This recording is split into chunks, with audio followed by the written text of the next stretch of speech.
Hello बच्चों, कैसे हैं आप लोग। आज हम चित्रकला के बच्चों को बोर्ड पेपर के बारे में समझाने जा रही हूँ।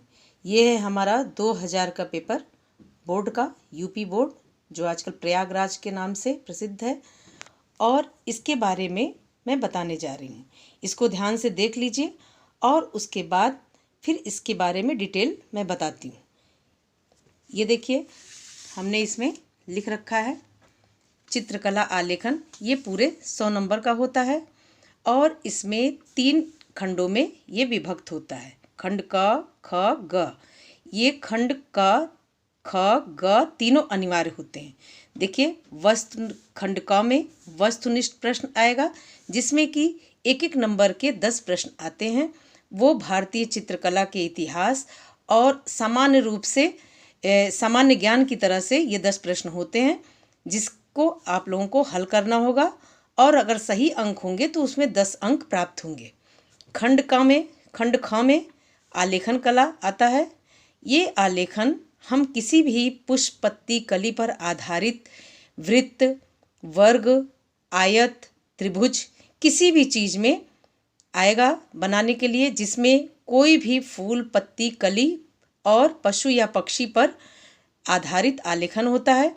इसे 2 या 3 आवृत्ति में बनाना जरूरी होता है और ये 60 अंक का प्रश्न होता है। 60 अंक इसमें मिलने होते हैं।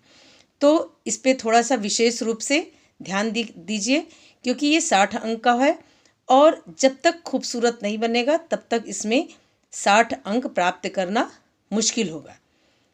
खंड ग, इसमें 4 ऑप्शन हैं। वस्तुनिष्ठ प्रश्न, प्राकृतिक चित्रण अथवा दृश्य चित्रण अथवा स्मृति चित्रण।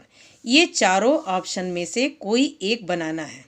वस्तुनिष्ठ में से ये सामने रखी हुई वस्तु, कप, प्लेट, किताब, बोतल या कोई भी चीज़ सामने रख दी जाएगी, उसे देख करके बनाना और उसे कलर करना। प्रकृति चित्रण में कोई भी पुष्प रख दिया जाएगा, जैसे गुड़हल है, गुलाब है, गेंदा है या फिर सूरजमुखी है। कोई भी प्राकृतिक पुष्प सामने आपके रखी जाएगी, उसे देख करके हूबहू उसी की तरह बनाना और कलर करना है। फिर आता है दृश्य चित्रण। दृश्य चित्रण में हमें आएगा जिसमें कि प्रातःकालीन, सायंकालीन, गांव में हल चलाता हुआ किसान या यात्री बस का इंतज़ार करता हुआ, या पनघट का दृश्य, या पूजा करती हुई औरत, कोई भी दृश्य आ जाएगा, उसमें उसे हमें देख करके बनाना और कलर करना रहेगा। फिर हमारा स्मृति चित्रण है। स्मृति चित्रण, इसको भी कलर करना रहेगा। दृश्य चित्रण को भी कलर करना रहेगा। स्मृति चित्रण है। स्मृति चित्रण में हमारे 4 ऑप्शन, 4 वस्तुएं दी रहती हैं, जैसे सुराही, घड़ा, फूलदान, गुलदस्ता, मोर, हंस, बत्तख, लालटेन। इसी तरह से 4 ऑप्शन आपके रहेंगे। चारों में से कोई एक बनाना रहेगा और उसे पेंसिल से छाया और प्रकाश दिखाना रहेगा।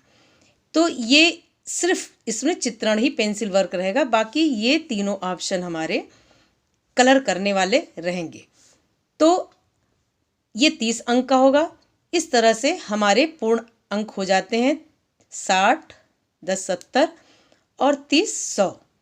तो हम सबसे ज़्यादा फोकस आलेखन पर करेंगे, फिर उसके बाद स्मृति चित्रण या दृश्य चित्रण इस पर करेंगे। सबसे अच्छा यही रहेगा कि आप आलेखन को कलर करने वाला बनाइए और स्मृति चित्रण जो खंड ग में है, ये तीसरा ऑप्शन आपके लिए सबसे अच्छा रहेगा, क्योंकि कलर करने में ज़्यादा समय लग जाएगा आलेखन को संवारने में, और उसके बाद पेंसिल वर्क हमारा स्मृति चित्रण का आप कर लेंगी तो 30 में से कम 25, 26, 28 तक नंबर अगर बहुत खूबसूरत बनाती हैं तो 29 नंबर तक इसमें मिल जाएगा।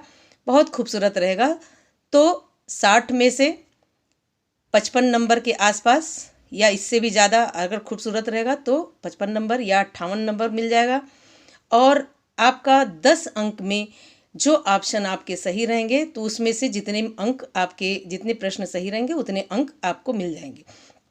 तो इस तरह से हमारे कक्षा 12 के बच्चों के लिए ये यूपी बोर्ड प्रयागराज का ये पेपर है।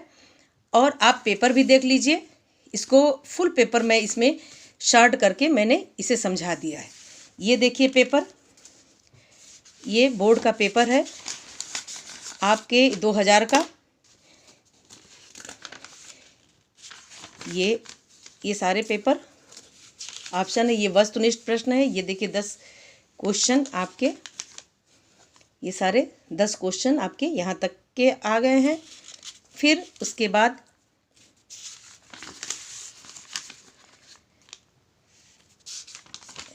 फिर ये खंड ख आलेखन है, जिसमें 2 ऑप्शन है। एक अलंकारिक पर्दे के एक किनारी बॉर्डर के लिए उपयुक्त सुंदर आलेखन बनाइए। 8 गुणे 24 सेंटीमीटर आयत में हो।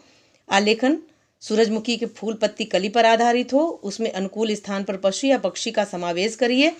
इसे केवल 3 सहयोगी रंगों से पूर्ण कीजिए। आलेखन प्रभावी सुंदर दिखना चाहिए, ये है।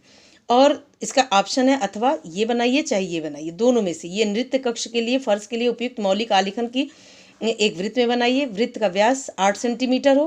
उक्त आलेखन अलंकारिक मछली इस पर आधारित होगा। इसमें सारे अंकों को विभक्त किया गया है। इकाइयों की मौलिकता एवं पुनरावृत्ति में 12 अंक, लयात्मक रेखांकन में 12 अंक, उत्तम रंग संगति योजना में 24 अंक, समान प्रभाव एवं आकर्षक में 12 अंक। इस तरह से हमारे पूर्ण अंक 60 हो गए हैं। अब ये हमारा तीसरा खंड है, खंड ग, जिसमें वस्तु चित्रण है। इसमें क्वेश्चन डिटेल में दिया गया है। फिर आपका प्राकृतिक चित्रण है, इसका भी डिटेल दिया गया है। पौधे का उचित आकार, प्राकृतिक विन्यास, ये सब दिया गया ये है। और तीसरा ऑप्शन स्मृति चित्रण का है, जिसमें उस समय 2020 में आया है शलीफा, 2 पत्तियों सहित हंस, कुल्हाड़ी, लालटेन। और फिर दृश्य चित्रण में ये 20 गुणे 15 सेंटीमीटर आयत में निम्नलिखित में से एक दृश्य चित्रण तैयार कीजिए। और माध्यम इसमें दिया है जल रंग, पोस्टर रंग, अथवा कोई भी माध्यम से आप कर सकती हैं। देखिए इसका ऑप्शन है एक पेड़ के साथ 2 झोपड़ी, मंदिर परिसर, 2 ऑप्शन दिया हुआ है। इन दोनों में से कोई एक बनाना है। इसका भी अंक विभक्त है। सही दृश्यांकन होना चाहिए, उपयुक्त संयोजन होना चाहिए, सुसंगत रंगों का उपयुक्त चयन होना चाहिए, वातावरण का सही दृश्यांकन होना चाहिए। तो ये करके हमारा 30 अंक प्राप्त हो गया। तो ये हमको कलर भी करना है। तो ये सारी चीज़ें आपको, ये पेपर आपको हमने समझा दिया है। इसका मेन पॉइंट इसको शार्ट करके हमने इसमें समझा दिया है। इस पे ध्यान दीजिए बच्चों, और इसको अच्छे से समझ लीजिए, क्योंकि बोर्ड परीक्षा देने से पूर्व हमें सबसे पहले बोर्ड परीक्षा के पेपर को समझना आवश्यक होता है। क्लास में हमने कई बार आप लोगों को समझाया है, लेकिन वीडियो बना करके आप लोगों को इसलिए दे रही हूँ कि वो आपके स्मृति में स्पष्ट रहेगा, और जब भी चाहेंगी आप वीडियो खोल करके देख लेंगी। धन्यवाद बच्चों। आप हमारे चैनल को लाइक, शेयर और सब्सक्राइब करिए, जिससे कि और भी लोगों को, और भी बच्चों को लाभ मिल सके। धन्यवाद बच्चों।